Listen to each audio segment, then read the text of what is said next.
predadores cujas presas são outras pessoas. Ele foi a mais eficiente máquina de matar que já vimos. Alguns fazem mais do que só matar. O que ele tentava fazer? Ele ouvia o meu coração e chegou ao ponto de dizer que ia comer o meu coração. Os cientistas dizem que o cérebro pode estar programado para matar. Não faz sentido me manter viva, porque eu tornaria a matar. Eles poderiam ser seus vizinhos. Costumam se misturar à comunidade, porém matam num instante. Um deles, na Hungria, matou mais de 600 e alguns caçam em bandos. Enfermeiras que matam pacientes costumam agir sozinhas. Neste caso, não. Mas algumas pessoas os acham irresistíveis. Eu quero dizer que eu estou muito feliz por ter me casado com o Richard e ser a mulher dele. Descubra tudo o que precisa saber sobre os assassinos em série. Por que os tubarões nunca param de nadar? Estou mais seguro sob uma ponte ou no meu carro? Chegaremos a transplantar um cérebro humano? O que regula a temperatura do corpo? E deixa o sangue quente ou frio? Há mais desastres naturais agora que antes? Por dentro do assunto, assassinos em série. Esses homens são todos grandes assassinos, mas não são assassinos em série. Para ser considerado um assassino em série pelo FBI, um criminoso precisa matar pelo menos 3 vítimas. Mas não se trata apenas de uma contagem de corpos. Criminosos como mafiosos e terroristas não se encaixam no perfil. Então, o que torna um assassino em série diferente? Eles se misturam à comunidade, são pessoas comuns, jamais suspeitaria deles. São brilhantes, charmosos, envolventes, mas o matariam num instante. Assassinos em série não têm motivos financeiros ou políticos, eles matam por prazer. Mas esses assassinos são raros. Nos Estados Unidos, de 1975 a 1995, em média apenas 0,5% dos assassinos eram homicidas seriais. Ted Bundy talvez seja o exemplo perfeito.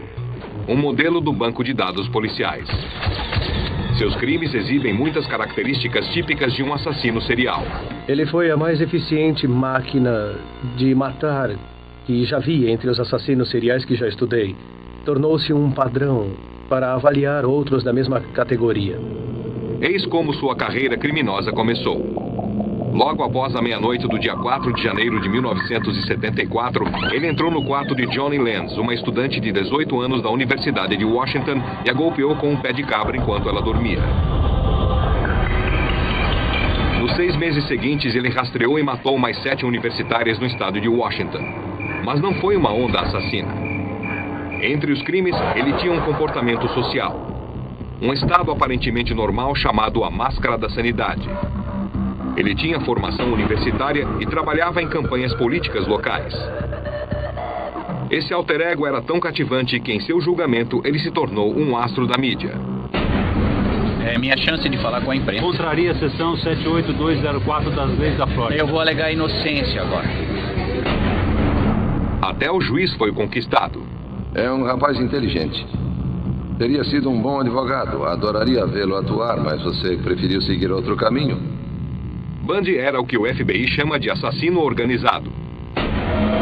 Planejava as mortes cuidadosamente. Rastreava as vítimas durante semanas. Só um exemplo. Em Murray, Utah, em novembro de 1974, ele se disfarçou de oficial da polícia. Atraiu Carol Darronch até seu carro e tentou algemá-la.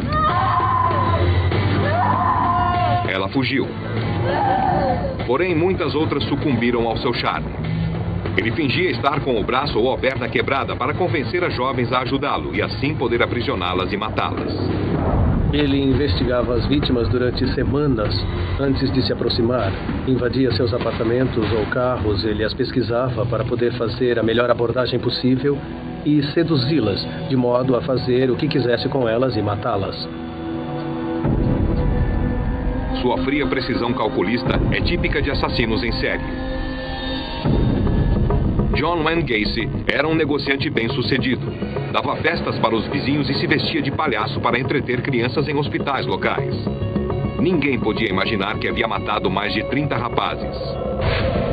Outro assassino, Dennis Rader, era um líder escoteiro e ativo em sua igreja. mas ele imobilizou, torturou e matou 10 pessoas num período de 30 anos. Há outra coisa que liga Bundy a esses outros assassinos seriais. Ele era um psicopata. Não tinha empatia pelo sofrimento alheio e nenhum remorso por seus crimes. Os psicopatas não costumam ter medo e não reagem à ameaça de punição. Não sentem culpa. Isso não faz parte da constituição psicológica deles. Esses matadores podem não ter consciência, mas sabem que o que fazem é ilegal. Em geral, são julgados aptos a enfrentar um tribunal. São legalmente sãos. Isso nem sempre acontece com os assassinos em massa. Pessoas desequilibradas que surtam e levam outros com eles, como os atiradores de Columbine, Eric Harris e Dylan Klebold. Ted Bundy não surtou. Seu QI era acima da média. Ele planejou cuidadosamente as mortes. Mas, no fim, não foi esperto bastante para escapar à punição por seus atos hediondos. E, portanto, este tribunal decidiu que você, Theodore Robert Bundy, é culpado de assassinato em primeiro grau e será condenado à morte. Em 1989, após uma década no corredor da morte, a cadeira elétrica tirou a vida de Bundy.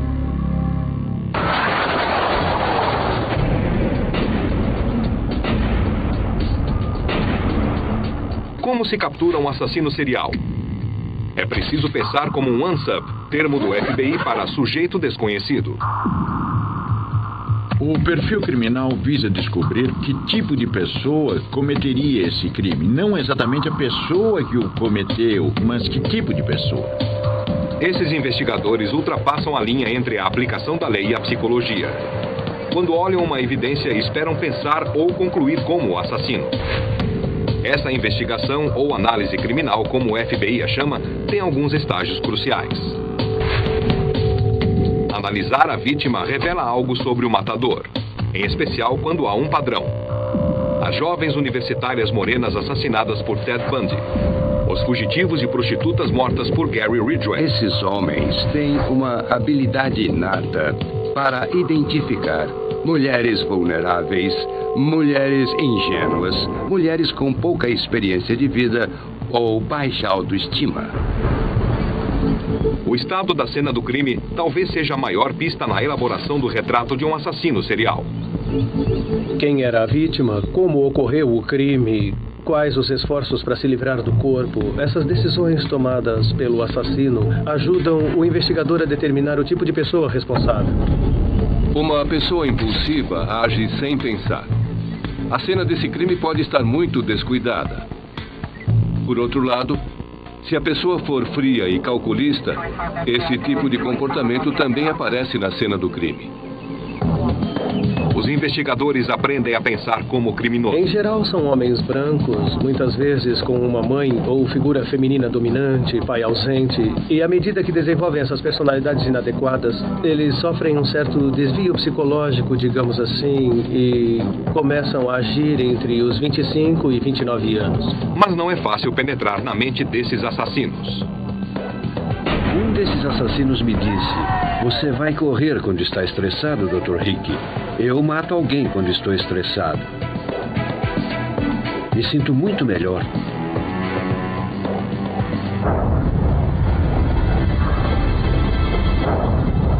Eis algo difícil de engolir.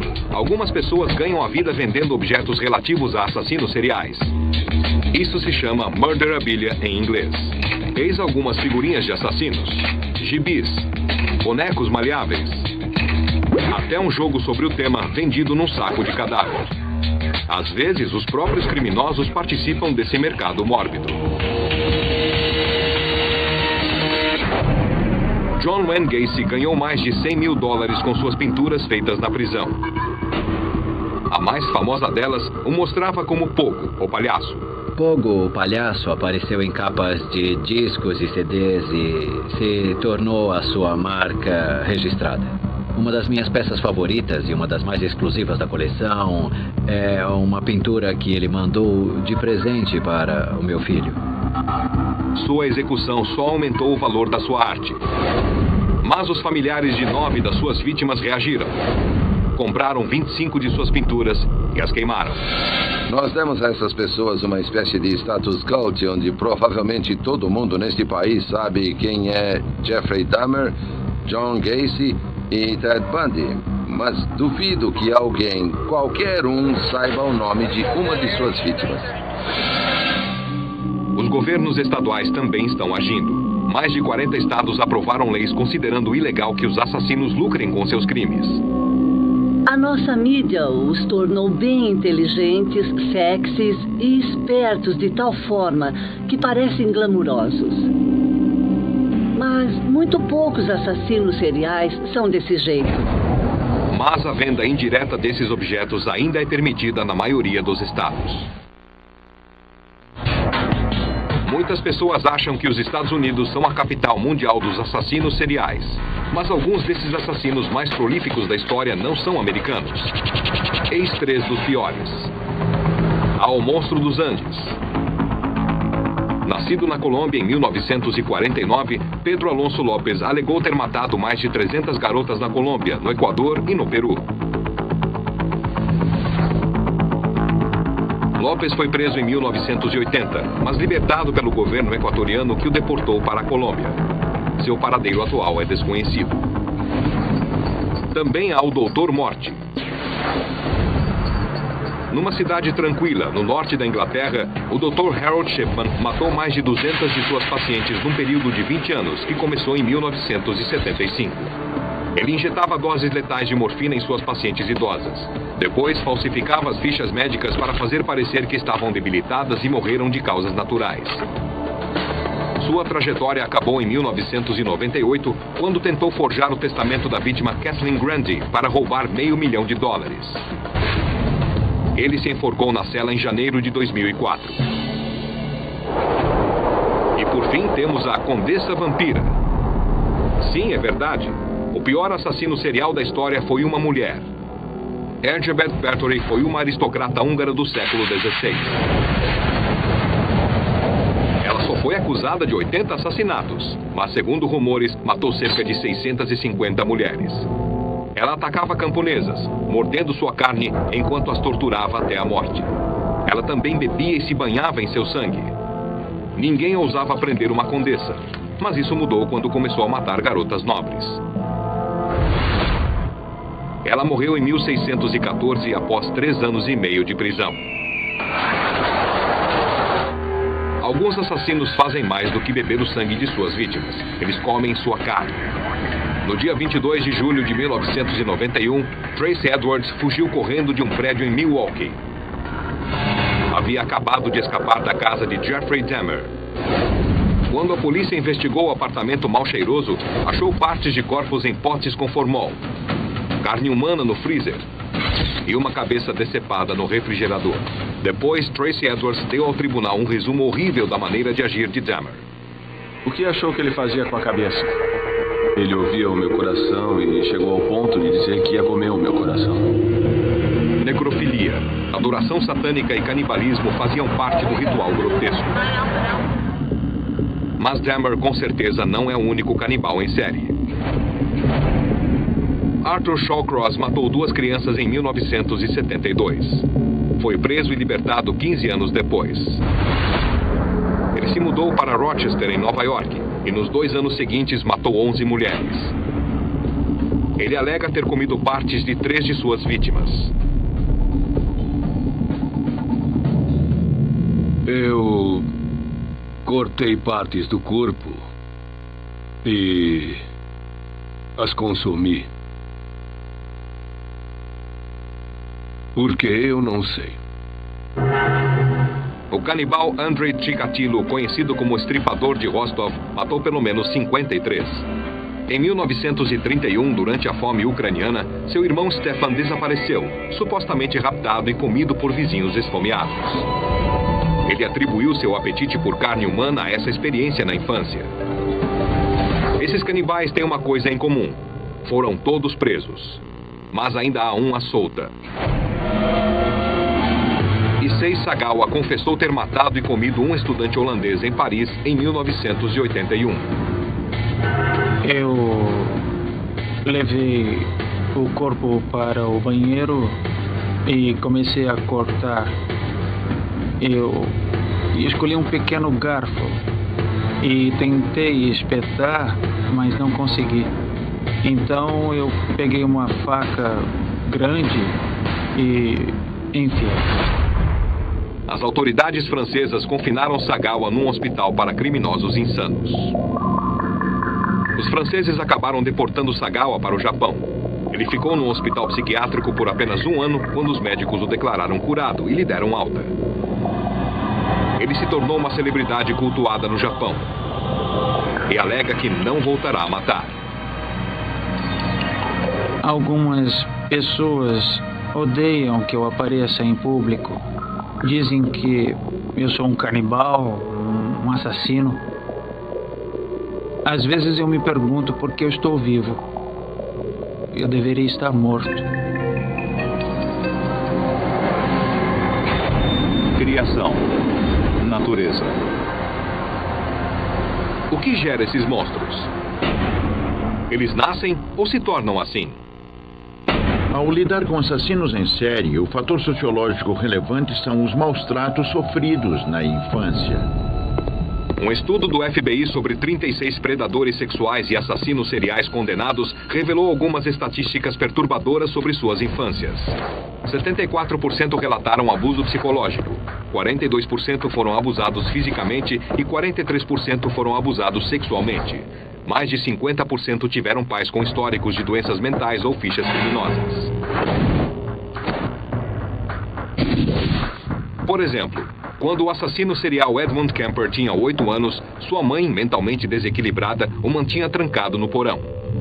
Edmund Kemper tinha muita raiva das mulheres e se sentia impotente diante da mãe.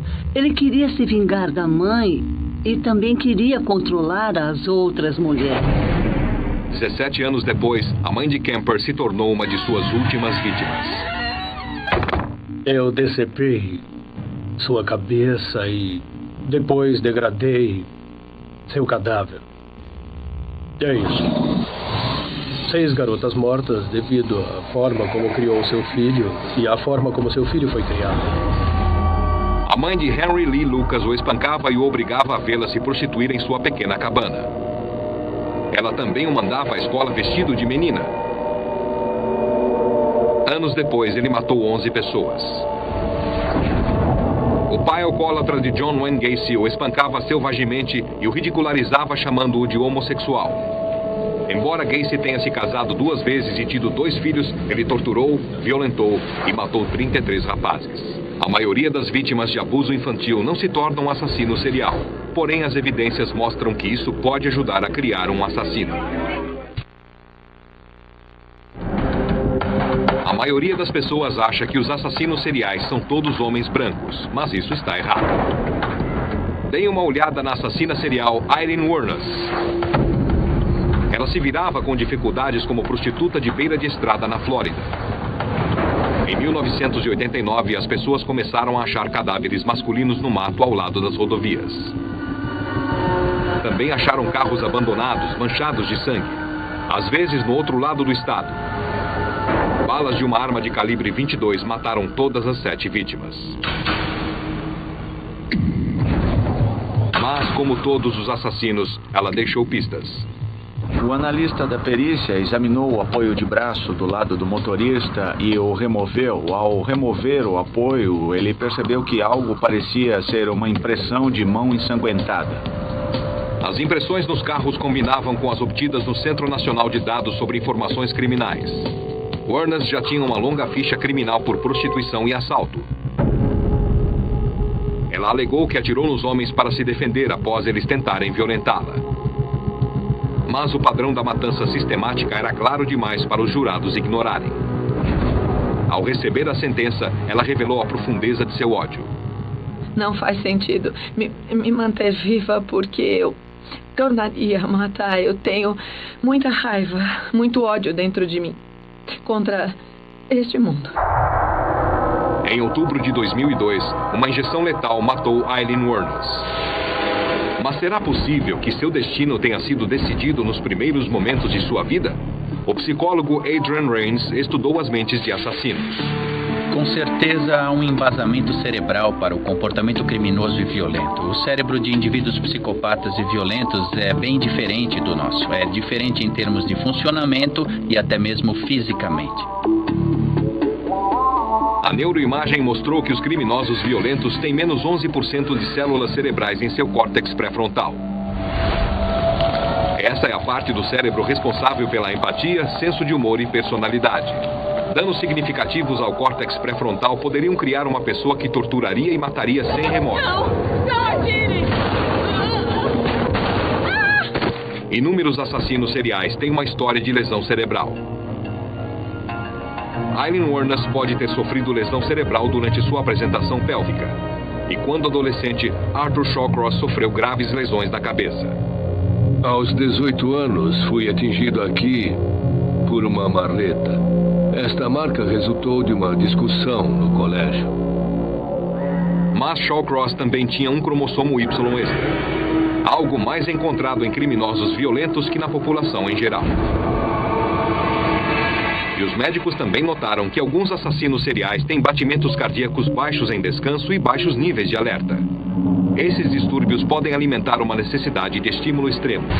Eles procuram excitação devido ao baixo nível de alerta, além do fato de não terem consciência e nem remorso. Se há um componente biológico na matança serial, será que esses assassinos poderiam ser curados? As autoridades administraram drogas a alguns tipos de condenados. Em 1996, a Califórnia se tornou o primeiro estado a aprovar uma lei de castração química. Molestadores de crianças reincidentes tiveram de tomar uma droga para suprimir seu impulso sexual. Depo-Provera é um contraceptivo, mas em homens ele baixa os níveis da testosterona, equivalendo aos de um garoto pré-adolescente. Esse tipo de tratamento também poderia funcionar em assassinos seriais. Neuroimagens mais precisas podem identificar futuros infratores violentos. Vai chegar um ponto em que poderemos dizer, logo no início da vida de uma criança, que ela tem 80% de chances de se tornar um criminoso violento quando crescer. Ser acusado de crimes futuros que talvez jamais cometa soa como ficção científica e também um campo mental ético. O que fazemos como sociedade quando eles nascem? Nós os descartamos ou cuidamos para que não nasçam? O tempo gasto para rastrear os assassinos envolve o policiamento local. Policiais da área batem nas portas e fazem perguntas. Mas os assassinos seriais costumam se deslocar. As cenas dos crimes de um matador podem se espalhar por centenas de quilômetros. Agora a tecnologia está ajudando a lei a achar elos entre os homicídios não esclarecidos por toda a América.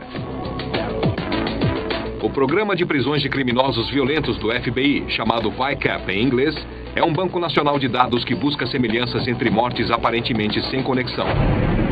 O programa observa as características comportamentais dos crimes violentos, os instrumentos, as ferramentas usadas para cometer o ataque, onde a vítima encontrou o suspeito, onde foi vista pela última vez, a posição do corpo quando foi encontrado.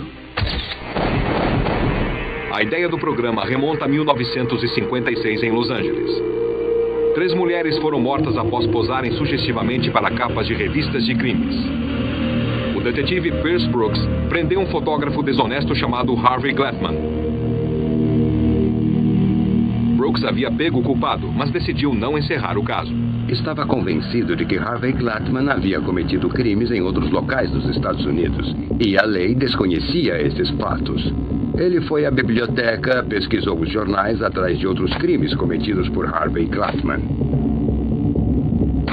Brooks pediu ao departamento de polícia para montar um computador que cruzasse as informações sobre os crimes ocorridos em todo o país. Naquela época, o chefe simplesmente riu dele, dizendo que aquilo envolvia $1 milhão por computador e precisariam de um quarteirão inteiro. Não tinham dinheiro e nem espaço. Mas os tempos e a tecnologia mudaram. Sua ideia envolvendo um computador central de crime se realizou no início dos anos 80. Evoluiu de uma lista contendo detalhes básicos da cena do crime fornecidos por um departamento de polícia local a uma espécie de enciclopédia de pistas não tão óbvias. Até mesmo o assassino serial Ted Bundy aconselhou o FBI sobre como melhorar o sistema. Ele olhou o formulário do VICAP e nos deu algumas sugestões que foram incorporadas, melhorando esse formulário. Também é extremamente importante ter a perspectiva do bandido. Um de seus maiores sucessos foi quando ajudou a prender o assassino da ferrovia.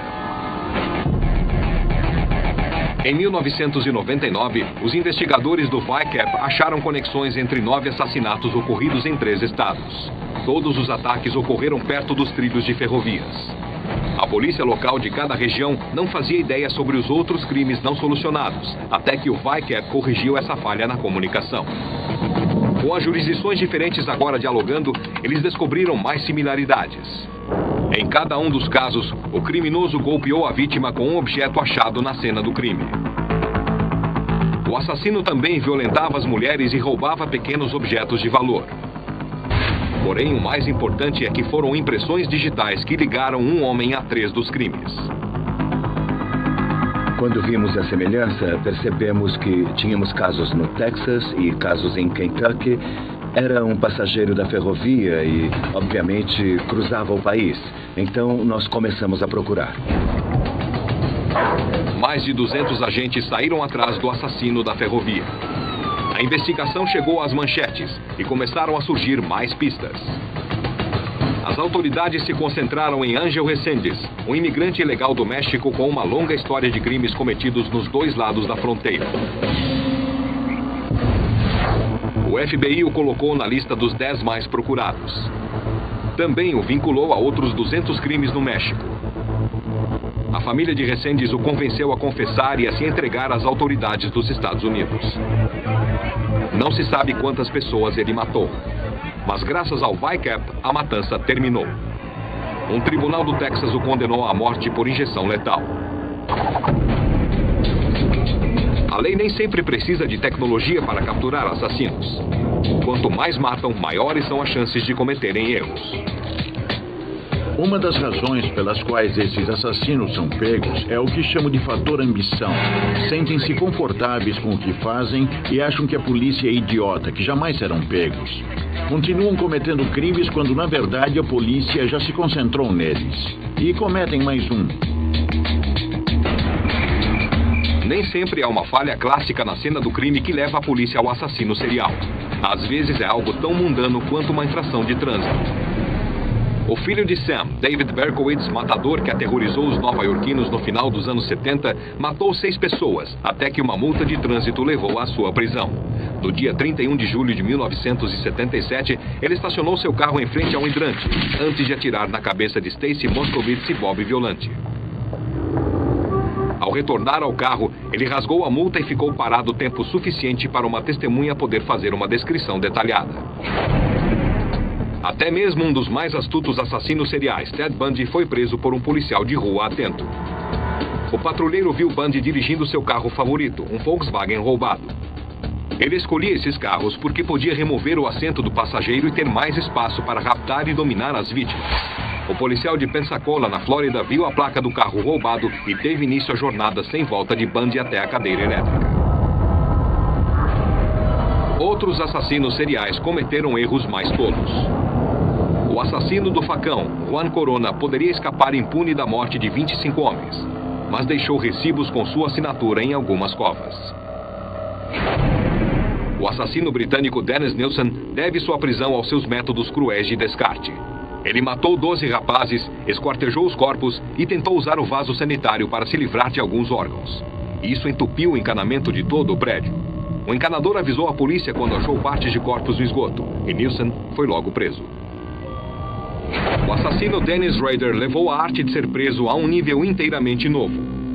Ele tirou pelo menos 10 vidas em Wichita, na área de Kansas, entre 1974 e 1991. Ele amarrava, torturava e matava suas vítimas. Após a mídia perder o interesse, ele deu pistas sobre sua identidade numa série de cartas para as estações locais de TV. Mas a vaidade foi sua ruína. Ele forneceu tantas pistas às autoridades que elas resolveram o mistério em 2005. Se você achava que um assassino serial era ruim, que tal um grupo inteiro deles? Uma notória série de assassinatos começou em 1983 no Hospital Geral de Lenz, em Viena. Tudo começou quando uma paciente idosa pediu ao Waltraud Wagner, uma auxiliar de enfermagem de 23 anos, que desse fim ao seu sofrimento. Ela atendeu e deu à mulher doente uma overdose de morfina. A sensação de poder deve tê-la atraído. Mas não só ela. Pouco depois, outras 3 enfermeiras do turno da noite se uniam a ela. Houve casos de assassinatos no hospital antes, mas este caso envolvia 4 pessoas que se conheciam. Logo passaram das esporádicas mortes misericordiosas por injeção letal para o assassinato imediato de pacientes. Supostamente dos que incomodavam mais. Um dos métodos preferidos da equipe era a suposta cura pela água. As enfermeiras forçavam água para dentro dos pulmões do paciente. A morte dolorosa podia ser atribuída a uma causa natural de fluido nos pulmões. Após 6 anos, essas mulheres haviam matado pelo menos 49 pacientes. Talvez jamais fossem pegas se alguém, por acaso, não tivesse as ouvido rindo e se vangloriando de seus crimes. Para os famosos parceiros de crime Paul Bernardo e Carla Homolka, conhecidos como Ken e a Barbie dos assassinos seriais, o amor agia de formas mortais. Eles se conheceram numa boate em Toronto em 1987. Ele tinha 23 e ela 17. Começaram a namorar. 3 anos depois, sua versão de uma escapada romântica envolveu o rapto, estupro e assassinato da irmã de 15 anos de Carla. Eles gravavam os crimes em vídeo. Numa cena, posaram bem vestidos para a câmera antes de violentar uma adolescente. Eles se casaram numa cerimônia extravagante no dia 29 de junho de 1991. No mesmo dia, o corpo desmembrado de uma das vítimas foi achado envolto em concreto num lago. Mas não houve um final feliz para esses dois. No começo de 1993, Bernardo espancou tanto a esposa que ela precisou ser hospitalizada e se virou contra ele. Em troca da confissão completa, o governo canadense reduziu sua pena para 12 anos. Ela foi solta em 2005 e agora vive sem restrições na província de Quebec. Bernardo, que admitiu ter estuprado e matado pelo menos 25 garotas, continua na prisão.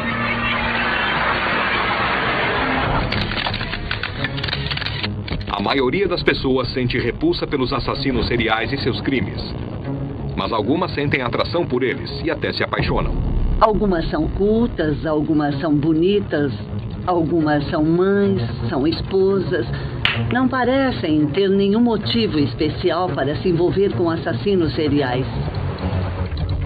Veronica Campton disse que queria entrevistar o estrangulador da colina, Kenneth Bianchi, para uma peça que escrevia sobre um assassino serial de mulheres. Ela o visitou na prisão e logo se apaixonou. Campton concordou em cometer um assassinato similar. Esperavam que as autoridades pensassem que o verdadeiro culpado ainda estivesse solto e libertassem Bianchi. Ela conseguiu atrair uma mulher até um motel, mas sua pretensa vítima a dominou e chamou a polícia. Diante desse fracasso e do fato de ela também acabar presa, o interesse de Bianchi por Campton arrefeceu. Depois ela se apaixonou por Ted Bundy e pelo matador de Sunset Strip, Doug Clark. Clark até lhe enviou um cartão com um corpo de mulher sem cabeça. No caso do bonitão Ted Bundy, ela não foi a única a se envolver. O matador de universitárias recebia centenas de cartas de admiradoras. As mulheres iam ao seu julgamento vestidas como suas vítimas, copiando até o estilo dos cabelos. Você tenta se pôr no lugar dele e imaginar como ele se sente ao olhar para o travesseiro manchado de sangue, se ele realmente fez aquilo ou não. Carol Ann Bond conheceu Bundy no estado de Washington e depois o seguiu até a Flórida para o seu julgamento. Em 1980, aproveitando-se de uma lei da Flórida que diz que as declarações matrimoniais feitas em um tribunal tinham valor legal, eles se casaram. Tudo aconteceu durante o proferimento da sentença. Carol, quer se casar comigo? Sim. Então me caso com você. Sim. Ninguém sabe como, mas nesse ano ela concebeu um filho do assassino.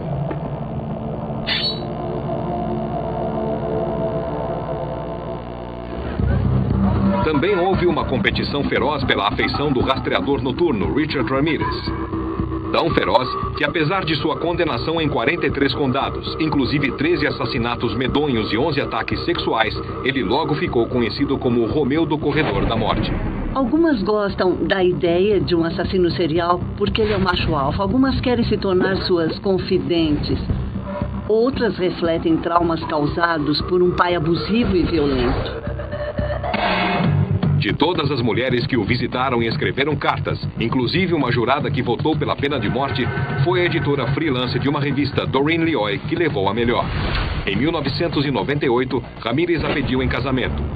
8 anos depois, na sala de visitas principal da prisão de San Quentin, na Califórnia, houve a cerimônia, e ela finalmente realizou o sonho de se tornar a senhora Richard Ramirez. Eu quero dizer que eu estou muito feliz por ter me casado com o Richard e muito feliz por ser a mulher dele. Se alguém lhe pedisse para citar o mais famoso assassino serial de todos os tempos, é provável que sua mente viajasse até as ruas enevoadas de Londres do século XIX. Ninguém sabe o nome verdadeiro desse homem, mas todos conhecem o seu apelido: Jack, o Estripador. Seus crimes horrorizaram a sociedade e causaram um frenesi na mídia.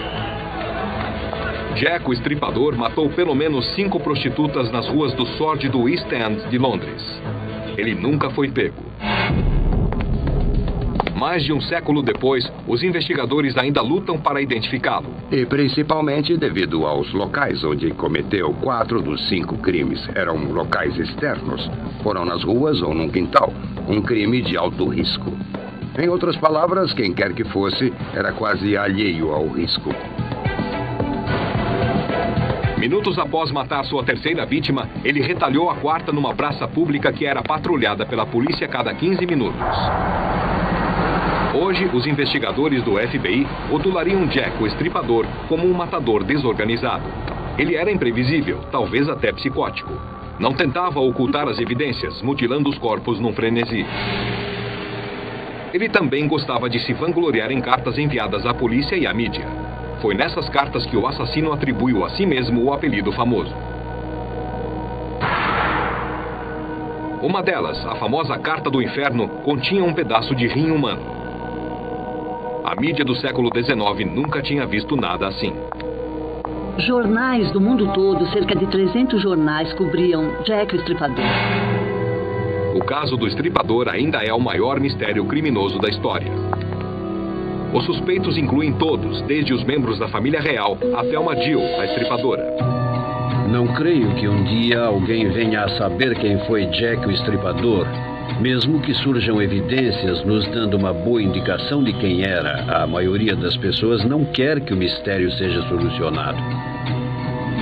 Se não conseguiram provar nada 111 anos atrás, não vão provar agora.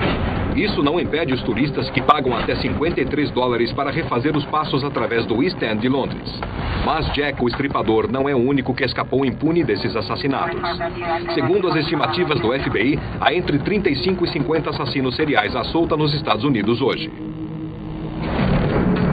O matador do Zodíaco aterrorizou São Francisco no final dos anos 60. O matador baleava pessoas sentadas em carros estacionados. Suas cartas e telefonemas para a polícia e mídia local alertavam as pessoas para manterem as irmãs, filhas e esposas longe das ruas. Em 1970, após matar 49 pessoas, o Zodíaco parou, mas nunca foi pego. Um número enorme de assassinatos afligia Juarez, no México, desde 1993. Cerca de 400 mulheres foram achadas mortas ou dadas como desaparecidas. Os investigadores descobriram corpos violados e estrangulados jogados no deserto. Alguns jaziam lá há anos. A polícia local prendeu mais de uma dúzia de suspeitos nesses anos, sempre torcendo para que isso cessasse a matança. Mas o número de mortes continuou a subir. O matador da rodovia I-45 vem caçando vítimas desde 1971 por todo o sudoeste americano. Pelo menos 32 pessoas foram vistas vivas pela última vez nesse trecho da rodovia do Texas, entre Houston e Galveston. As moças, em geral baixas, esguias e morenas, simplesmente desapareceram na noite.